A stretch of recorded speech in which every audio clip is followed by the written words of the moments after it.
సంక్రాంతి పండుగ వేళ జై హనుమాన్ నినాదాలతో మార్మోగిపోతోంది. ఇప్పుడు ఎక్కడ చూసినా ఆ పేరే వినిపిస్తోంది. థియేటర్ల వద్ద హనుమాన్ దండయాత్ర కొనసాగుతోంది. చిన్న సినిమాగా ప్రారంభమై భారీ బడ్జెట్ మూవీగా తెరకెక్కింది. అంతేకాక సంక్రాంతి బరిలో పోటీపడి విజేతగా నిలిచింది. Creative director Prasanth Varma, young hero Teja Sajja కాంబినేషన్లో తెరకెక్కిన ఈ సినిమా బ్లాక్ బాస్టర్ హిట్గా నిలిచింది.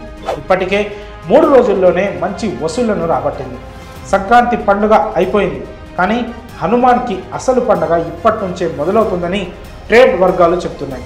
అంతేకాక 100 కోట్ల గ్రాస్ క్లబ్లోకి హనుమాన్ మూవీ చేరడం విశేషం. యంగ్ డైరెక్టర్ ప్రశాంత్ వర్మ తెరకెక్కించిన అద్భుతం హనుమాన్.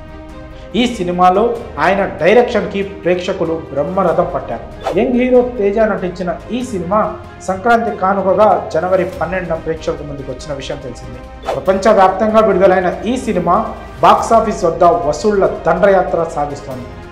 కేవలం తెలుగులోనే కాకుండా హిందీ భాషలోనూ ఈ సినిమా సూపర్ డూపర్ హిట్గా నిలిచింది.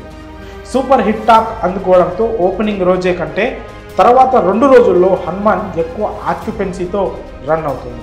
ఫలితంగా 3వ రోజు అయిన ఆదివారం వసూళ్ల సునామీ సృష్టించింది హనుమాన్. 4వ రోజు కూడా అదే స్థాయిలో హనుమాన్ బాక్సాఫీస్ వద్ద విధ్వంసం సృష్టించిందనే చెప్పాలి. ఇప్పటికే లాభాల్లోకి ఎంటర్ అయిన హనుమాన్ రానున్న రోజుల్లో మరింత భారీ లాభాలను చూడనుంది. ఇప్పటి వరకు ఈ సినిమా వరల్డ్ వైడ్గా భారీ వసూళ్లను రాబట్టింది. అంతేకాక 100 కోట్ల గ్రాస్ క్లబ్లోకి చేరిపోయింది. ప్రపంచవ్యాప్తంగా తొలి రోజు 21.35 కోట్లు, రెండో రోజు 29.72 కోట్లు, మూడో రోజు 24.16 కోట్లు, 4వ రోజు 25.63 కోట్లు వసూలు చేసినట్లు ట్రేడ్ వర్గాలు తెలిపాయి. మొత్తంగా 100 కోట్ల గ్రాస్గా 66 కోట్ల షేర్ను హనుమాన్ సొంతం చేసుకొని ట్రేడ్ వర్గాలు అభిప్రాయపడుతున్నాయి. హనుమాన్ మూవీ ఇప్పటికే 100 కోట్ల గ్రాస్ క్లబ్లో చేరింది. ప్రస్తుతం సంక్రాంతికి విడుదలైన సినిమాల్లో ఈ సినిమాకే పాజిటివ్ టాక్ రావడం, థియేటర్ల సంఖ్య మరింత పెరగనుండడంతో హనుమాన్ సినిమాకు అసలు పండుగ ఇప్పటి నుంచి ప్రారంభమవుతుందని సినీ విశ్లేషకులు అభిప్రాయపడుతున్నారు.